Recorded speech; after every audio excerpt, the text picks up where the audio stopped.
le MPS qui prône le modèle japonais. Qu'est-ce que ce modèle?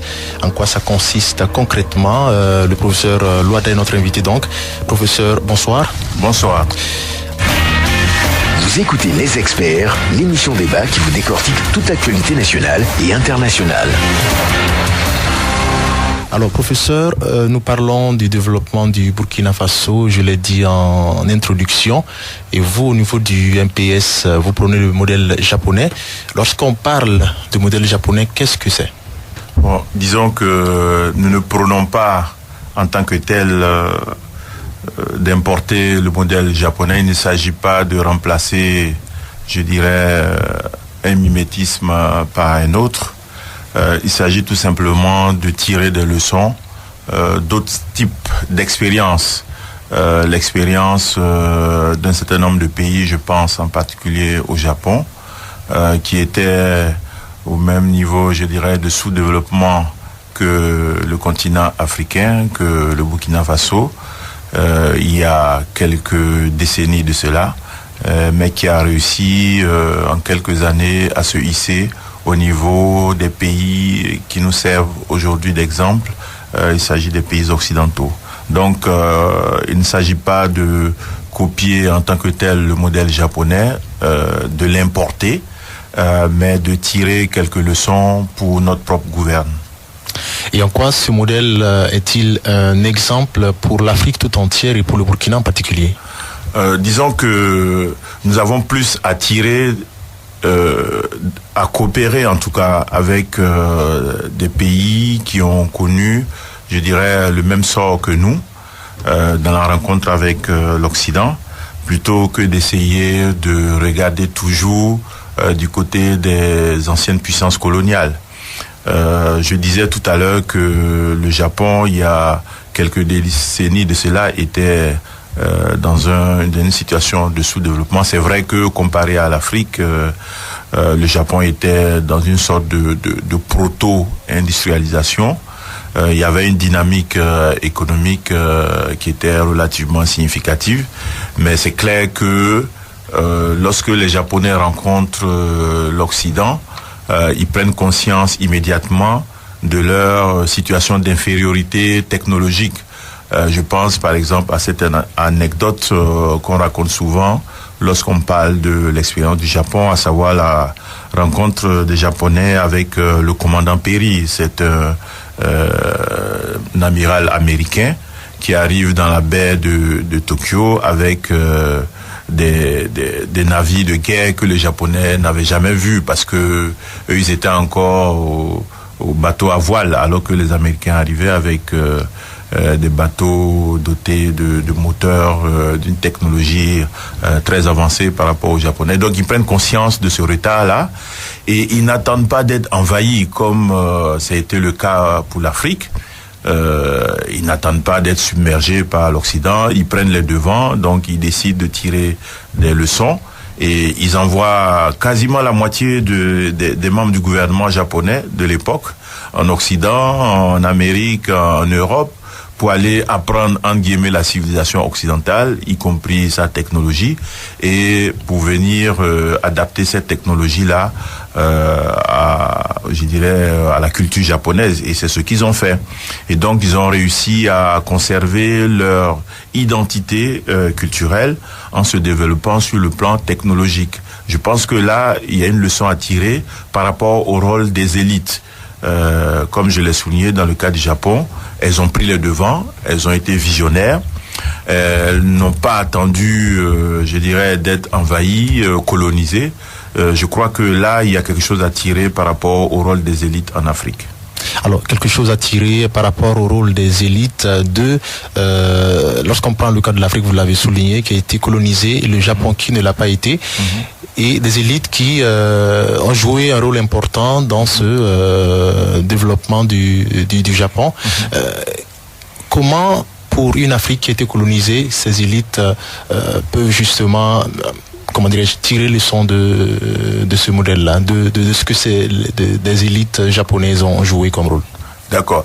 Et quand vous regardez les caractéristiques des élites japonaises, je parlais tout à l'heure de la vision. Effectivement, c'est ce qui frappe dans le cas du Japon.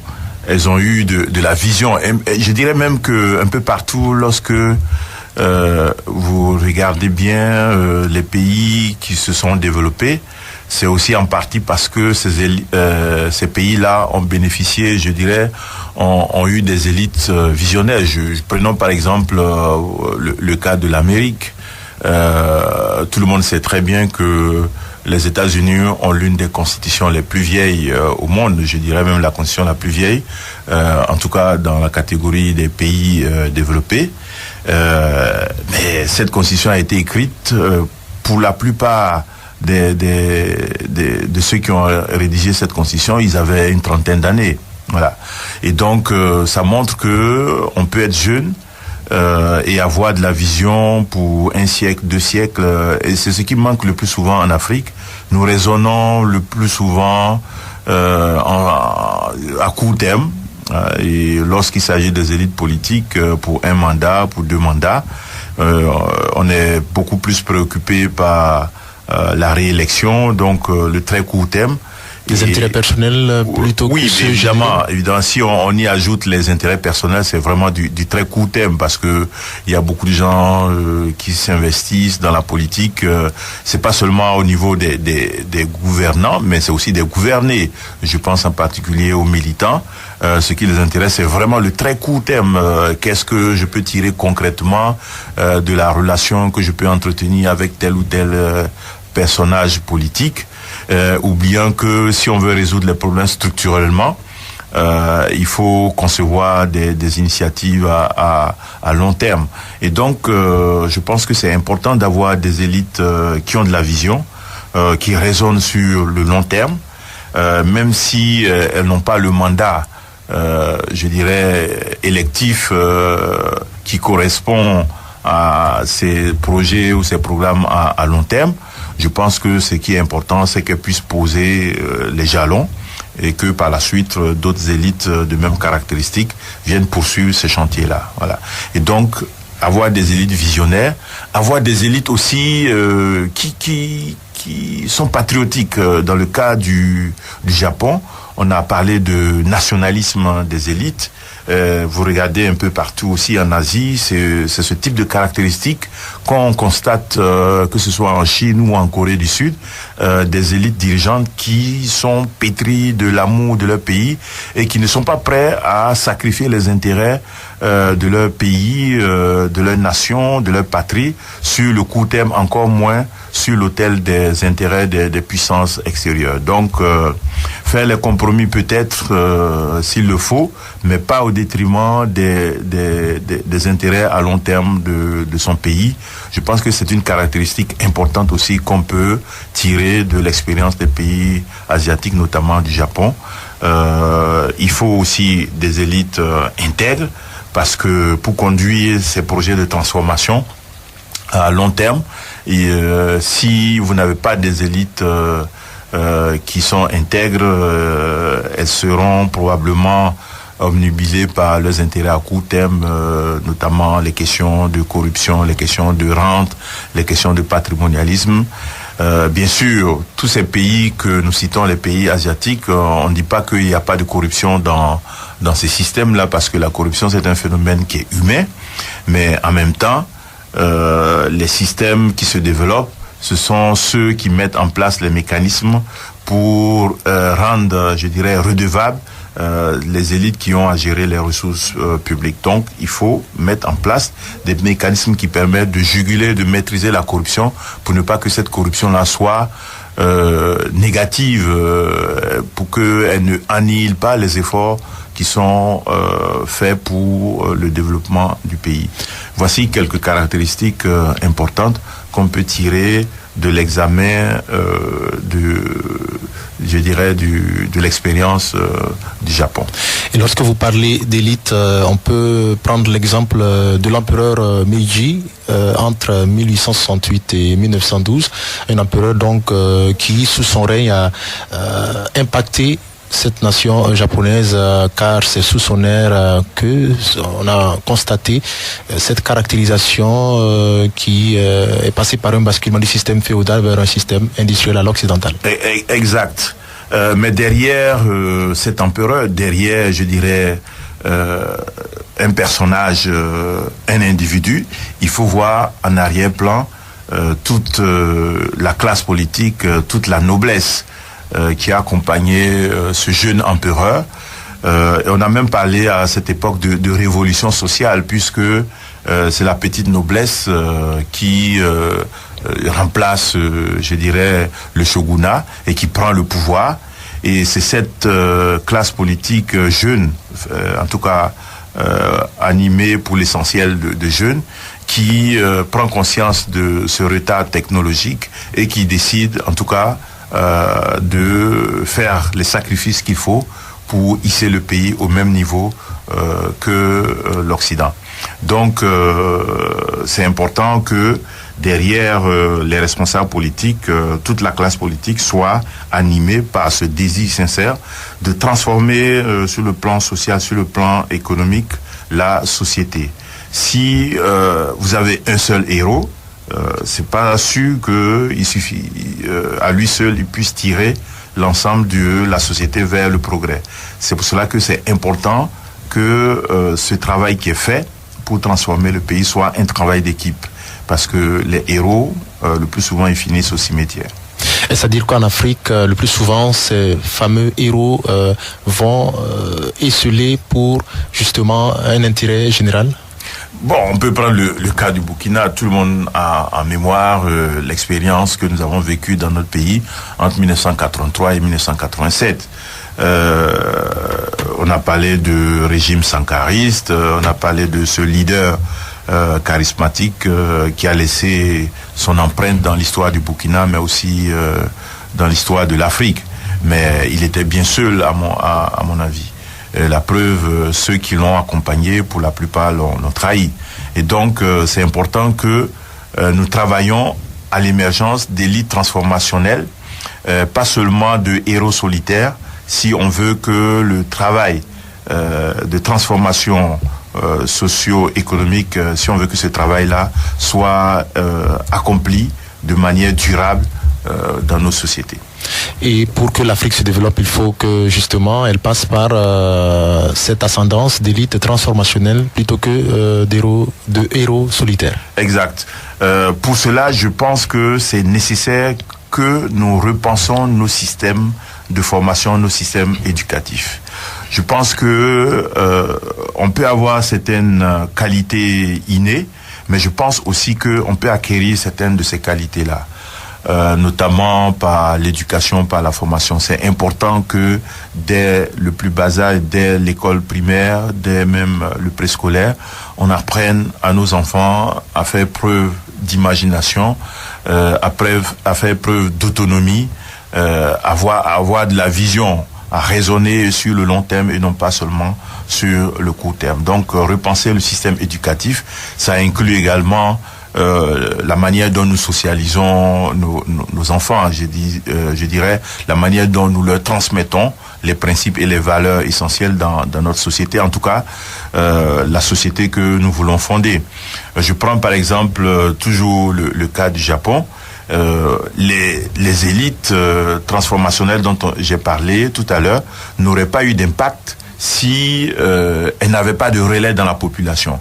Donc c'est important que les populations jouent également leur rôle dans cette transformation-là. Donc en termes de formation, en termes de sensibilisation, en termes de conscientisation, en termes de socialisation, c'est important que les élites travaillent à faire comprendre aux populations que si elles veulent se développer, il y a un certain nombre d'attitudes, de comportements qu'il faut avoir. Prenez par exemple ces pays asiatiques, le cas du Japon en particulier, la discipline, c'est un élément essentiel du succès que l'on rencontre, que les Japonais ont rencontré. On ne peut pas se développer dans le désordre, on ne peut pas se développer dans l'indiscipline. Quand je parle de discipline, je parle de respect des règles du jeu. Voilà.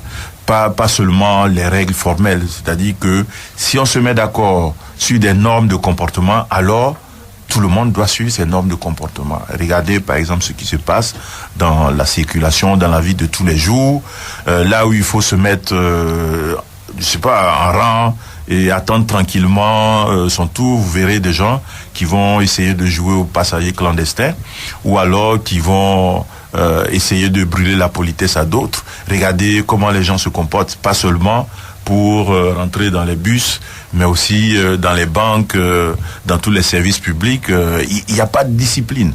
Et donc, je ne crois pas que nous puissions nous développer dans ce désordre-là. Et lorsque vous faites cas justement de ces différents exemples, pour vous, c'est le signe que le développement, c'est plus dans les lèvres que dans les actions? En tout cas, il suffit de regarder les statistiques, il suffit de regarder la réalité de la situation que nous vivons actuellement. Nous sommes indépendants depuis 1960. En tout cas pour la plupart des pays africains, mais plus d'un demi-siècle après les indépendances, vous voyez que nous sommes toujours au même point de départ. Il y a même des pays qui ont régressé par rapport aux progrès qu'ils ont connus il y a quelques années de cela. Donc ça veut dire que l'Afrique est un peu en panne. C'est vrai que il ne faut pas sombrer dans l'afro-pessimisme, parce que là aussi c'est un piège dans lequel nous tombons le plus souvent. Parce que si nous sommes pessimistes, ça veut dire qu'il n'y a plus rien à faire, et donc cela ne fait qu'aggraver la situation. Mais il suffit de regarder pour constater que les progrès qui sont faits sont extrêmement lents. Je ne dis pas que les progrès ne sont pas accomplis, mais par rapport aux bons spectaculaires que certains pays ont connus, et on prend généralement la Corée du Sud comme exemple, il y a beaucoup de travaux qui soulignent cet aspect, à savoir que à la fin des années 50, au début des années 60, quand la plupart des pays africains étaient en train de faire le premier pas dans le processus d'indépendance, la Corée du Sud était pratiquement au même niveau de développement que les pays les plus prospères de la sous-région, je pense en particulier à la Côte d'Ivoire ou au Ghana. Mais regardez aujourd'hui, dans nos poches, vous allez trouver des outils, des instruments qui sont fabriqués par la Corée du Sud, qui est un pays qui a rejoint le club fermé des pays développés il y a quelques années de cela. Et nous sommes toujours à la traîne. Donc ça veut dire que les progrès que nous avons accomplis en Afrique sont extrêmement lents, et donc il faut accélérer cette transformation socio-économique si on veut répondre aux besoins de nos populations. Professeur Augustin Loada, vous êtes notre invité pour aborder justement cette question du modèle japonais. On a vu que chaque année, il y a cette conférence, la conférence internationale de Tokyo sur le développement africain, en abrégé TICAD, qui se tient au Japon. Cette année 2019, c'était la 7e édition. On parle de tirer leçon de ce modèle japonais. Qu'est-ce que finalement cette conférence aura contribué, aura apporté à l'Afrique, qui prend part à chaque année à cette activité-là? Est-ce que finalement, jusqu'à présent, l'Afrique n'a pas encore tiré leçon de ce modèle pour se développer, car on constate qu'il y a toujours beaucoup de choses à faire? Moi, il me semble que les Japonais qui ont institué cette conférence ont poursuivi probablement leur propre but, leurs propres intérêts, ce qui est tout à fait logique. On ne peut pas reprocher aux pays développés de poursuivre leurs propres intérêts. C'est tout à fait normal de leur côté. Mais ce que je trouve anormal du côté de l'Afrique, c'est que nous ne sachions pas nous-mêmes où se trouvent nos intérêts. Je pense que c'est important que nous abordions ce genre d'événements, et même plus généralement dans la relation que nous avons avec les pays développés, que nous sachions quelles sont nos priorités et quels sont nos intérêts, et les défendre absolument. Or, le plus souvent, nous constatons que nous participons, en tout cas les États africains participent à ces sommets, à ces rencontres, sans véritablement capitaliser, sans véritablement tirer profit pour leur propre pays, comme le feraient les initiateurs de ces conférences-là.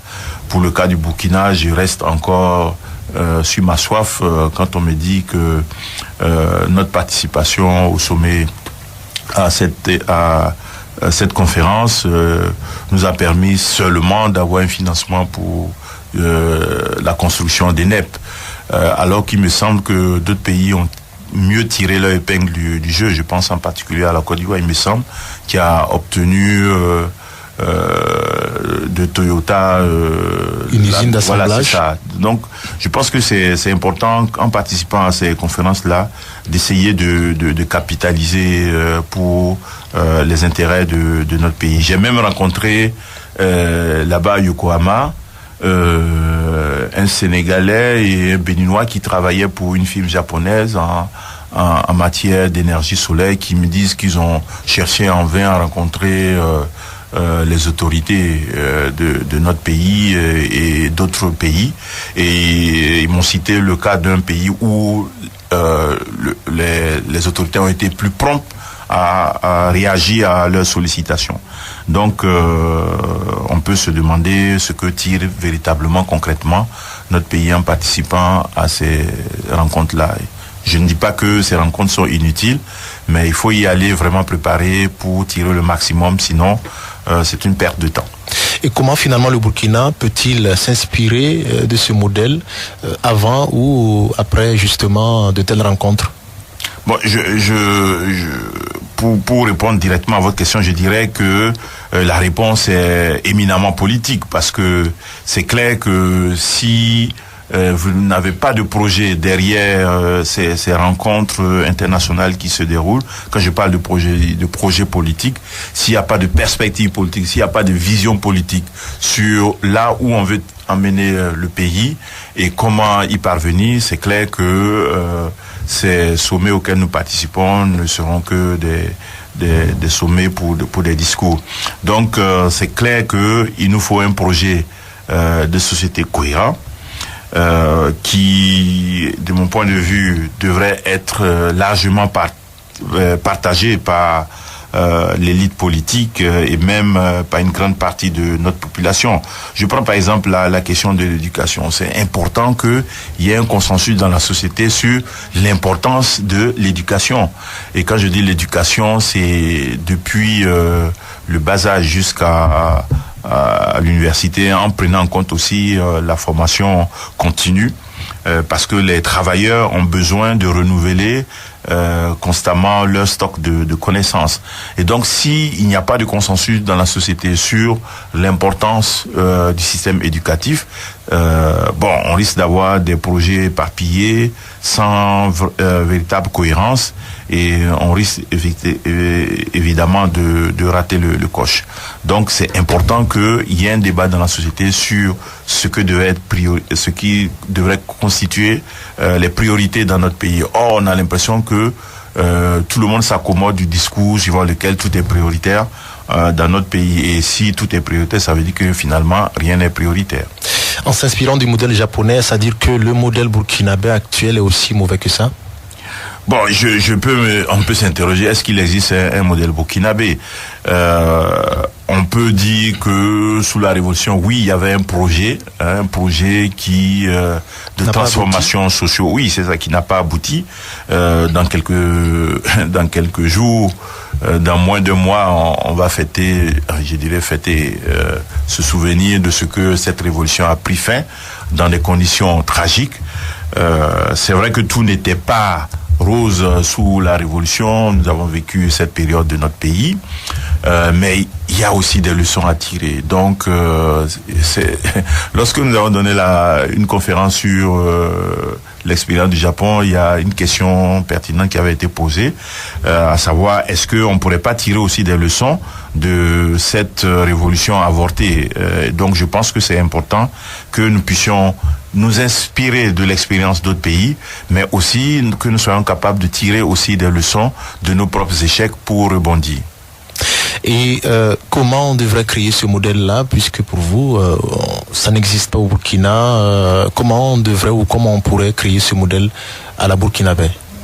Bon, je pense que ce qui est essentiel dans l'expérience du Japon, et je dirais même dans l'expérience des pays asiatiques qui ont réussi à se hisser au niveau de l'Occident, c'est que nous ne pourrons pas nous développer à partir de dynamiques exogènes. Donc le développement, c'est forcément un processus qui prend appui sur les forces, sur les dynamiques internes. C'est important que dans ce processus-là, nous intégrions nos principes et nos valeurs, je dirais, africaines. Si on regarde, par exemple, ce qui s'est passé au Japon, c'est ce pari-là qu'ils ont tenu, à savoir se développer sur le plan technologique sans perdre leur identité culturelle. Or, qu'est-ce qui se passe en Afrique? On a l'impression que nous avons un continent, nous avons un pays qui est ouvert, qui est trop ouvert sur l'extérieur, et parfois au détriment même de son propre système de pensée, son propre système de valeurs. Donc c'est important que tous les projets de société qui sont présentés, les offres politiques qui sont présentées au peuple burkinabé prennent en compte cette dimension-là.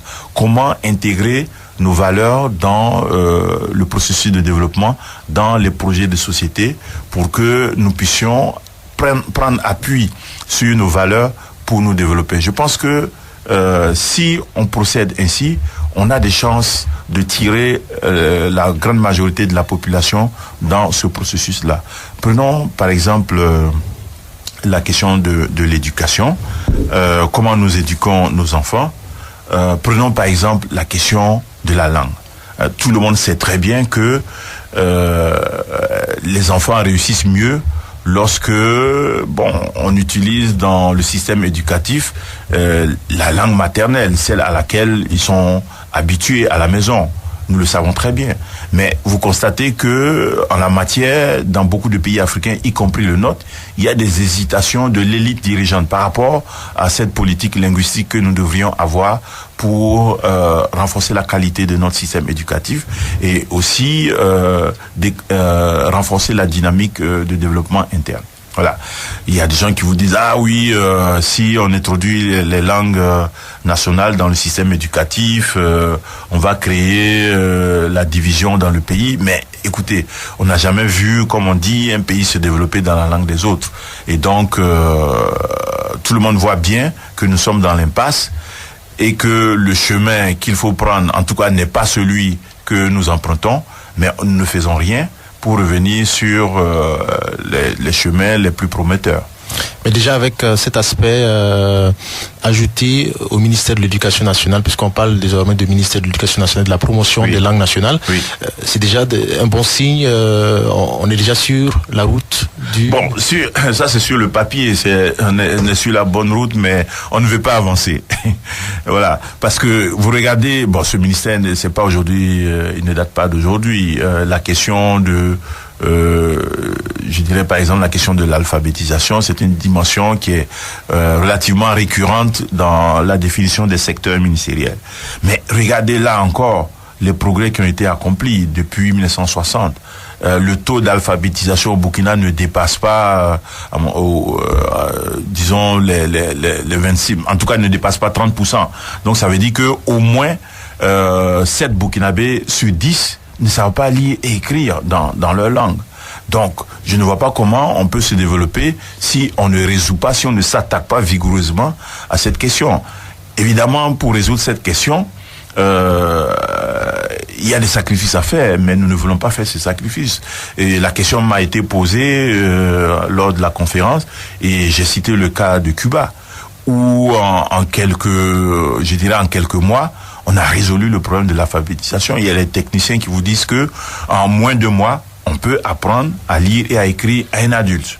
Voilà. Mais pourquoi on ne fait pas les efforts qu'il faut faire pour résoudre définitivement ce problème-là? Voilà. On peut imaginer que on mette à contribution la jeunesse de notre pays. Je pense en particulier aux étudiants ou à ceux qui sont dans les écoles de formation, etc. Mais pourquoi on ne fait pas ce travail-là comme ça s'est fait dans d'autres pays comme Cuba, où on a mis à contribution les étudiants? Voilà. C'est parce que, évidemment, comme nous sommes dans un pays où la valeur suprême c'est l'argent, les gens vont demander à être payés, alors que parfois il faut accepter de faire les sacrifices pour son pays. Je pense par exemple à la question de la conscription. La plupart des pays développés ont connu cette phase où la conscription était obligatoire, où l'armée était un creuset de formation de la nation, où les gens qui étaient intégrés dans l'armée apprenaient à lire, à écrire, à savoir quels sont les principes et les valeurs essentielles dans la nation, etc. Bon, aujourd'hui, c'est vrai que nous avons toujours le service national, mais il y a combien de jeunes qui y participent? Voilà. On va toujours poser la question des moyens, mais parfois, il y a des choix à faire. Professeur Augustin Loada, vous êtes le président du mouvement patriotique pour le salut et l'option du pouvoir actuel semble la Chine populaire. Est-ce que c'est compatible avec le modèle japonais? Bon, je pense que c'est deux questions qui sont différentes. Pour le cas de la Chine, il s'agit de la Chine continentale, bien entendu. C'est aujourd'hui la deuxième puissance économique. Donc le Burkina Faso, à mon avis, ne pouvait pas continuer longtemps à se passer de la coopération avec la deuxième puissance mondiale. Donc je m'interroge même, je me demande comment on a pu penser que la relation avec Taïwan, moi je n'ai rien contre Taïwan, mais je trouve que c'était pas un choix à viser dès le départ. Voilà, parce que tout le monde sait très bien que la Chine c'était en tout cas une puissance en devenir et elle l'est aujourd'hui.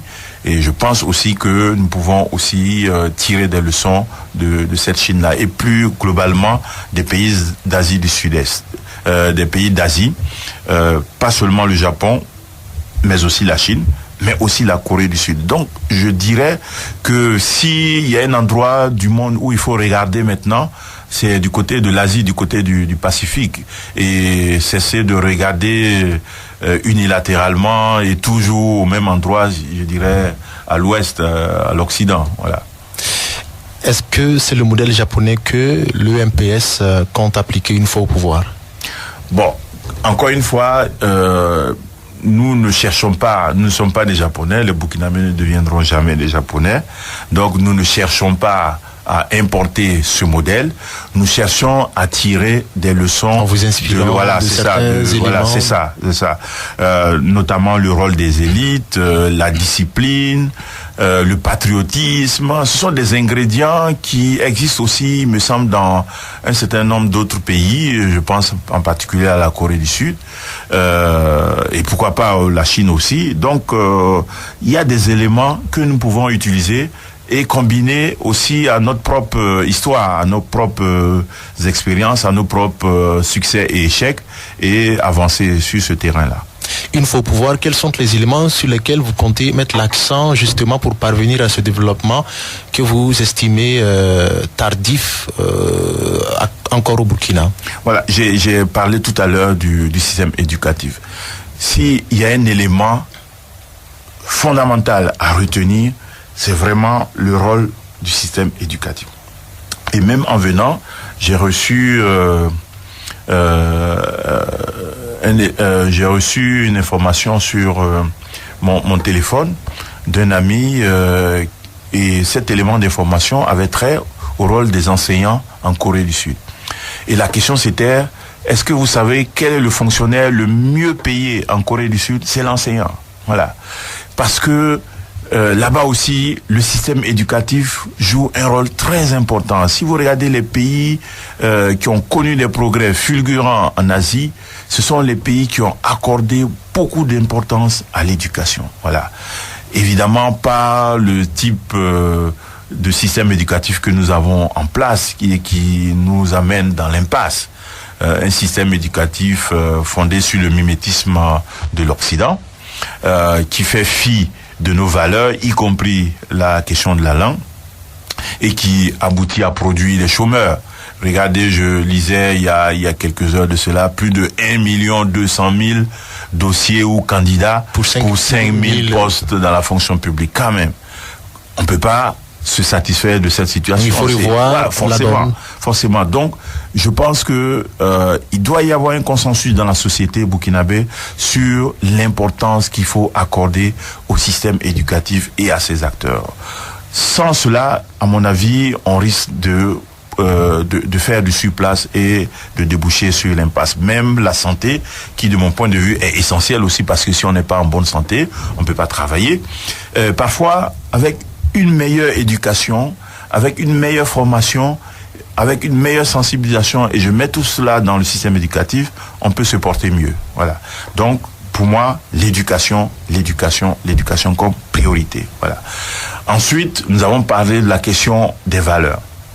Je pense que les Burkinabés doivent se poser la question de savoir, en 2019, quelles sont leurs valeurs essentielles. Voilà.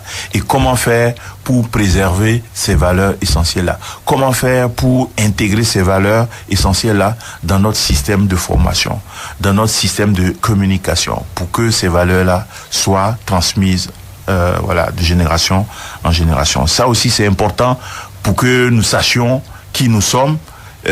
Sinon, nous risquons de ne même plus savoir qui nous sommes par rapport à cette ouverture excessive que nous avons vis-à-vis de l'extérieur, qui fait que nous transposons dans nos sociétés des débats qui ne prennent pas du tout appui sur nos valeurs, sur des valeurs prétendument universelles, alors que nous savons très bien que ce sont des valeurs qui reflètent des valeurs, en tout cas, qui sont des valeurs des sociétés occidentales. Alors, à vous entendre, professeur Loada, le temps presse pour le Burkina d'aller vers ce développement. Et 2020, c'est l'année électorale. Vous allez vous présenter en tant que candidat ou Yacouba Isaac Zida comme votre président d'honneur que vous comptez porter justement à la tête pour représenter le MPS?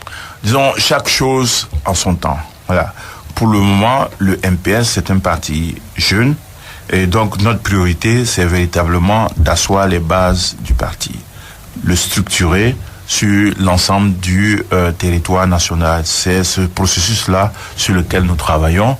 Un peu partout, il y a des initiatives qui sont prises par nos sympathisants, par nos militants, qui veulent constituer des structures pour le compte du MPS. Nous les encourageons, nous envoyons des représentants sur le terrain pour encadrer, pour encourager ces initiatives-là.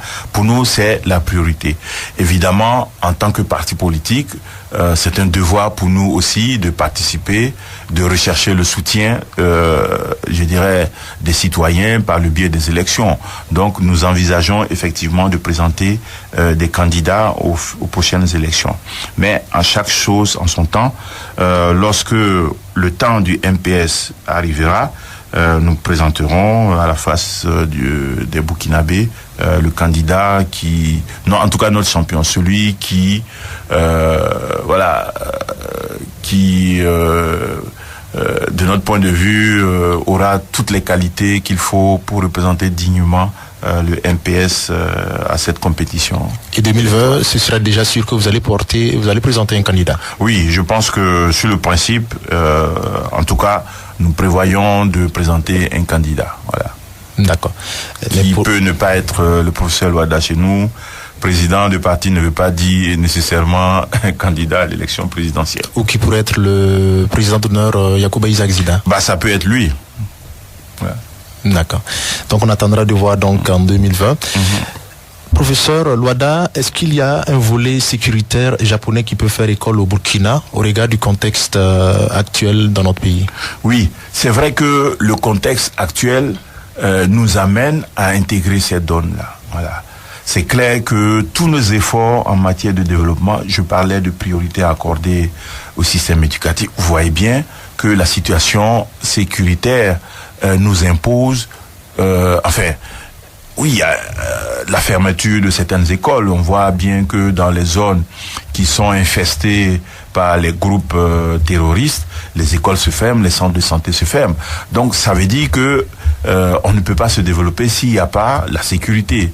Et dans le cas des pays d'Asie, que ce soit la Corée du Sud, que ce soit la Chine, que ce soit le Japon, on sait très bien le rôle stratégique que l'armée a joué dans le processus de développement. Pas seulement comme creuset d'une nation en formation, mais aussi l'armée participe aux tâches de développement. Elle participe aussi à la sécurisation du territoire pour permettre aux populations de vaquer tranquillement à leurs occupations. Donc, c'est clair que s'il y a un préalable, c'est évidemment le préalable de l'État, le préalable de la présence de l'État sur l'ensemble du territoire national. Et quand je dis État, c'est pas seulement les services publics, la fonction publique, c'est aussi l'armée, parce qu'on le sait très bien, le deuxième pilier fondamental d'un État moderne, c'est l'armée. Voilà, une armée est constitutive. Enfin, en tout cas, un État. Quand on parle d'État moderne, cela suppose que on ait une fonction publique qui fonctionne, qu'on ait une armée également qui fonctionne. Et une armée qui fonctionne, c'est une armée qui est capable d'assurer avec succès la défense, la protection du territoire national.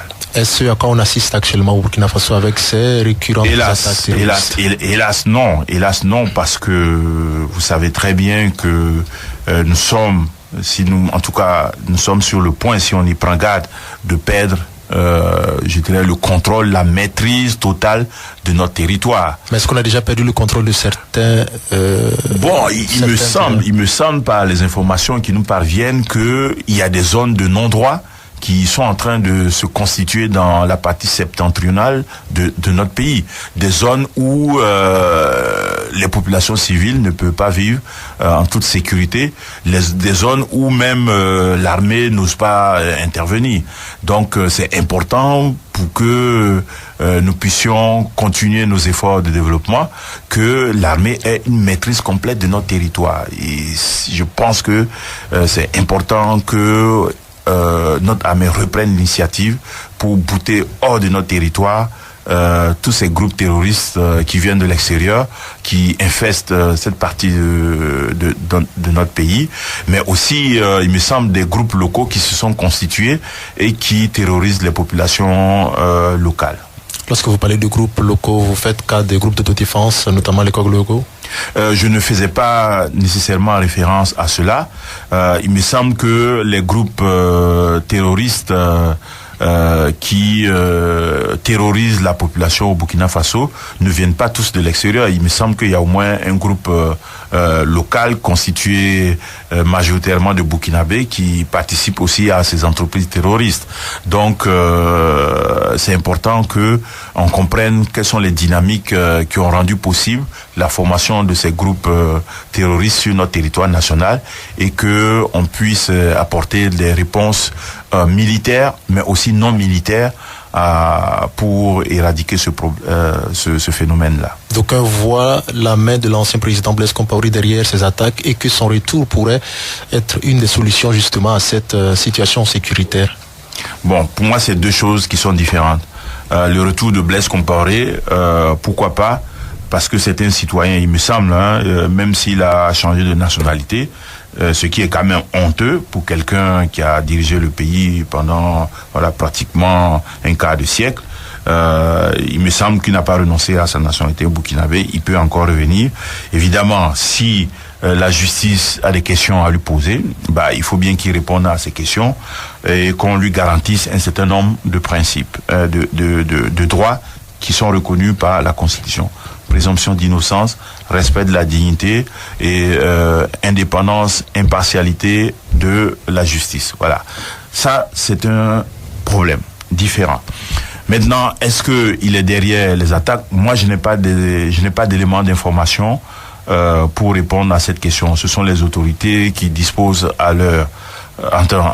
qui ont à leur disposition l'appareil de renseignement qui peut peut-être répondre à cette question-là. Cela dit, il y a indubitablement un groupe, tout le monde sait très bien que Malam Dicko, c'est un Burkinabé et qu'il est à l'origine d'un groupe, terroriste qui s'est constitué dans le nord du pays. Donc il n'y a pas seulement les groupes terroristes transnationaux, je pense en particulier au G5, Al-Qaïda ou le islamique. C'est pas seulement ces groupes-là. Il me semble aussi qu'il y a un groupe local qui s'est constitué dans la partie nord du pays et qui est en relation avec ces groupes transnationaux terroristes. Donc il faut comprendre quelles sont les dynamiques locales, les dynamiques internes qui ont rendu possible cette conjonction-là de groupes transnationaux et groupes nationaux pour terroriser une partie de notre population. Donc c'est là où il faut faire intervenir des facteurs structurels qui n'ont peut-être rien à voir avec la capacité de réponse de notre armée, qui est aussi une problématique à résoudre, qui s'origine sans doute dans les questions de mauvaise gouvernance, parce que je lis beaucoup de rapports qui montrent que le comportement des agents sur le terrain, que ce soit les agents, les hommes en tenue, que ce soit les fonctionnaires, leur comportement par rapport à la population locale ne fait qu'aggraver la situation et qui les pousse dans les mains, dans les bras de ces groupes terroristes-là. Donc c'est clair que il faut qu'on prenne en compte ces éléments-là dans le rapport de l'État aux populations locales. Il faut améliorer nécessairement le comportement des agents vis-à-vis de la population locale. Il faut prendre en compte aussi les demandes de justice sociale, les demandes d'investissement qui sont formulées par les populations locales, parce que là où l'État n'est pas présent sous forme de service public, c'est clair que c'est un terrain qui est tout à fait favorable au développement des groupes terroristes, parce que il compense en quelque sorte l'absence de l'État. Voilà. Et pour terminer, on ne saurait terminer justement cette émission sans faire cas du 4e anniversaire du putsch commémoré le 16 septembre dernier. On sait que sous la transition, vous faites partie de ces autorités qui ont été arrêtées. Quel souvenir vous gardez de ces événements? Et on a vu le verdict de ce procès qui a été rendu où les deux généraux écopent, les généraux Diendéré et Bassolé écopent respectivement de 20 ans et de 10 ans de prison ferme. Bon, à titre personnel, je dirais que j'ai surmonté cette épreuve. Mais j'ai une pensée, toujours une pensée pour ceux qui n'ont pas eu cette chance-là. Il y a des gens qui ont perdu la vie, il y en a qui ont été blessés et qui portent encore les stigmates de cet événement douloureux. Je pense que nous avons raté malheureusement le 16 septembre dernier l'occasion de commémorer dans la cohésion, dans l'unité, cet événement triste qui a marqué en tout cas l'histoire du Burkina Faso. Il nous faut tirer aussi des leçons pour avancer positivement. Et une des leçons que je tire, c'est que lorsque le peuple se met debout dans la cohésion, il est capable de triompher de l'adversité. Voilà. Et donc, la leçon que je tire finalement, c'est que si le peuple burkinabé veut triompher de la menace terroriste, il lui faut certes apporter un certain nombre de réponses à ce défi-là, mais clairement, sans cohésion, ça va être difficile de venir à bout. Pour triompher, donc, il faut la cohésion sociale, et c'est sur ces propos du professeur Augustin Loada, président du mouvement patriotique pour le salut, que nous refermons cette émission qui était consacrée au développement du Burkina, notamment à travers le modèle japonais. Merci à vous, professeur Loada. Merci. À vous, chers auditeurs, merci de votre constante fidélité au programme de Radio Omega.